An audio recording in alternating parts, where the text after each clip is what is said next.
Peggy 16.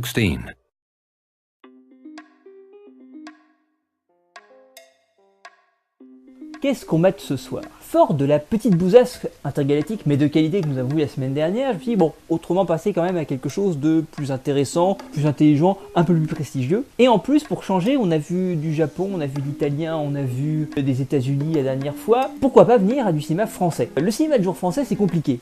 Si vous voulez, dans le média, si on fait l'exception du polar, au-delà de ça, le fantastique, la SF et l'horreur, c'est plus compliqué. Alors pour de multiples raisons, bon, on va dire que la première, c'est que les producteurs en général donnent assez peu de thunes pour ces films-là, et comme il faut poser un univers par définition, parce qu'on est dans du fantastique, de ce qui sort du réel, si t'as pas de thunes, bah tu peux pas poser ton univers de manière correcte, sous-entendu non cheap, donc les gens quand ils vont voir les films qui ont peu de thunes vont trouver ça cheap, donc vont trouver que le cinéma de genre est naze, donc ils vont pas y aller, donc les prods vont donner encore moins de thunes pour ça, et ça va aller de mal en pis, et c'est un cercle vicieux. Donc le cinéma de genre français c'est compliqué.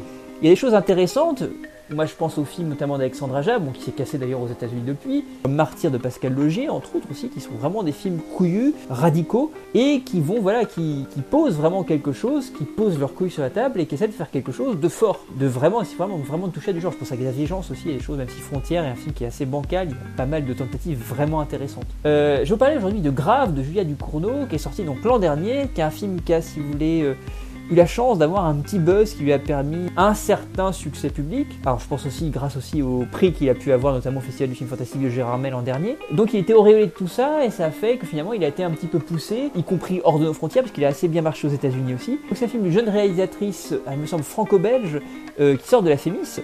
Comme quoi finalement en plus vous avez vraiment l'idée là qu'on sort de la Fémis et là on arrive dans un truc on fait du genre, c'est quand même pas ce qui est en général le fort en tout cas des réals qui sortent de la Fémis, donc c'est intéressant de voir ce truc là, en plus c'est une femme donc je trouve que c'est encore plus intéressant. Donc c'est un film curieux, étrange mais extrêmement bien foutu et extrêmement référentiel d'ailleurs aussi, et c'est ça qui le rend aussi très intéressant, très jouissif d'un point de vue cinéphilique et puis très jouissif de façon générale. Donc qu'est-ce que ça raconte grave rapidement, c'est très dur à dire. Ça raconte l'histoire d'une jeune fille qui est jouée par Constance Marié, qui est une excellente actrice aussi, qui a fait dans le précédent court-métrage de Julia Ducournau qui s'appelait Junior, que je vous conseille aussi parce que c'est, si vous voulez, il y a une vraie filiation entre Junior et Grave, qui va faire donc l'école de vétérinaire.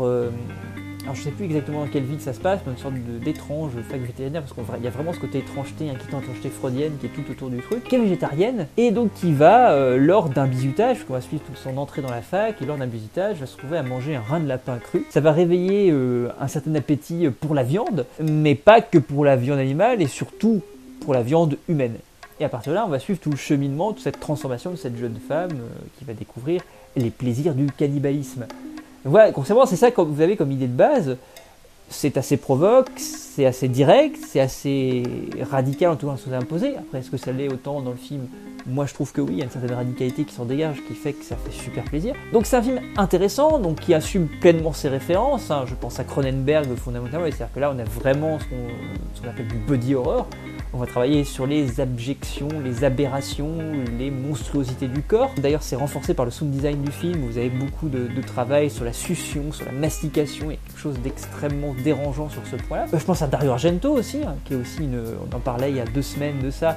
Vous avez toute si vous voulez, une base sur le travail de la lumière notamment, qui est très très proche d'Argento, avec le travail des lumières extrêmement vives, extrêmement fortes, extrêmement chatoyantes si je puis dire. Donc vous avez tout ça aussi qui me fait beaucoup penser à Suspiria, notamment d'Argento. Vous avez, alors si vous voulez, des trucs un peu plus récents, mais je pense à Marina de Vanne, qui est une des rares francophones, elle est belge, Marina de Vanne, mais francophone aussi à faire du pur cinéma de genre et du pur cinéma fantastique avec ce côté extrêmement viscéral, des films comme Dans ma peau par exemple, qui traitait d'ailleurs de cannibalisme ou voilà, de dévoration, de dévorement, du fait de manger de la chair humaine. Et donc voilà, vous aviez déjà ça chez Marina de Vanne, donc il y a pas mal de diverses choses qui vont s'imbriquer. Je pense aussi, il y a du Romero aussi, une séquence qui est très romérienne sur l'idée du zombie, même si c'est pas un film de zombie, il n'y a aucun moment des zombies, mais il y a quelque chose de ce truc-là qui est intéressant aussi.